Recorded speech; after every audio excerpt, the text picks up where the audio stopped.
বসন্ত পঞ্চমীর দিন নিজের কলেজে রাজ্যের মুখ্যমন্ত্রী মমতা বন্দ্যোপাধ্যায় মেন গেটে ঢুকতেই মুখ্যমন্ত্রীকে স্বাগত জানায় ছাত্রীরা। তিনি এলেন, তাকে স্বাগত জানানো হয়েছে ছাত্রছাত্রীরা।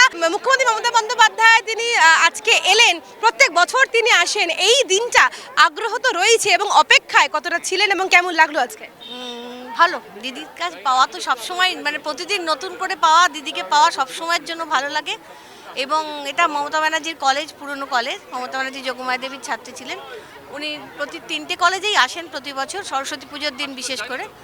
এবারও ব্যতিক্রম হয়নি, এসছেন, ছাত্রছাত্রীদের আশীর্বাদ দিয়েছেন, সবার সঙ্গে শুভেচ্ছা বিনিময় করেছেন, সবাইকে অনেক এগিয়ে যাওয়ার আশীর্বাদ দিয়েছেন ছোট ছোট বাচ্চাদের। কি বলে গেলেন শেষে যাওয়ার সময়? সবাই ভালো থাকুক, সবাই এগিয়ে যাক। এই বাংলা চান প্রত্যেক বছর মুখ্যমন্ত্রী মমতা বন্দ্যোপাধ্যায় আসুক? সুবার আমরা চাই আগামী আরও 10, 15, 20 বছর মুখ্যমন্ত্রী মমতা ব্যানার্জি এই কলেজগুলোতে সরস্বতী পুজোর দিন আসুন। একটি হলুদ রঙের শাড়ি ও মিষ্টি তিনি বাগদেবীর আরাধনায় নিয়ে আসেন। বাগদেবীর পায়ে পুষ্পাঞ্জলি অর্পণ করেন মুখ্যমন্ত্রী মমতা বন্দ্যোপাধ্যায়। মুখ্যমন্ত্রীর দেওয়া প্রসাদী মিষ্টি সবাই ভাগ করে নিলেন।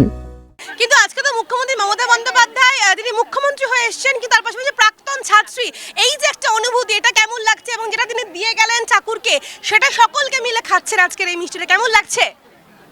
কেমন লাগছে? অভাবনীয়, ভীষণই ভালো লাগছে। উনি আমাদের প্রাক্তনী শুনেছি, এর আগে আমি তো পৌরোহিত্য করি, এর আগের বারই উনি এসেছিলেন, তখন দেখা হয়েছিল। ওনার উপস্থিতিটাই ভীষণ আনন্দদায়ক। মুখ্যমন্ত্রীকে কাছে পেয়ে আপ্লুত পড়ুয়ারা। খুব ভালো লেগেছে, খুব ভালো লেগেছে।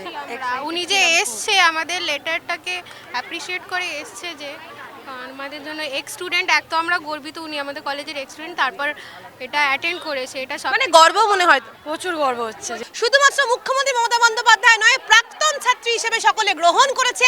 সেই অনুভূতি বলার কোনো জায়গাই নেই, তার কারণ যে কলেজে ছাত্রছাত্রীরা পড়েছেন সেই কলেজেরই প্রাক্তন ছাত্রী মুখ্যমন্ত্রী মমতা বন্দ্যোপাধ্যায়। এই অনুভূতি, এই আবেগ শেয়ার করার মতোই নয়। তাই সকলেই চান যে প্রত্যেকটা বছর যেন মুখ্যমন্ত্রী মমতা বন্দ্যোপাধ্যায় তার কলেজে আসুক এবং প্রতিমা দর্শন করুক এবং সকলের সাথে কথা বলুক, সকলে যাতে ভালো থাকে, এই বার্তাই দিয়ে গেলেন যোগমায়া দেবী কলেজের প্রাক্তন ছাত্রী মুখ্যমন্ত্রী মমতা বন্দ্যোপাধ্যায়। ক্যালকাটা সুরজিৎ প্রামাণিকের সাথে দীপাঞ্জনা সাউ, ক্যালকাটা নিউজ, কলকাতা।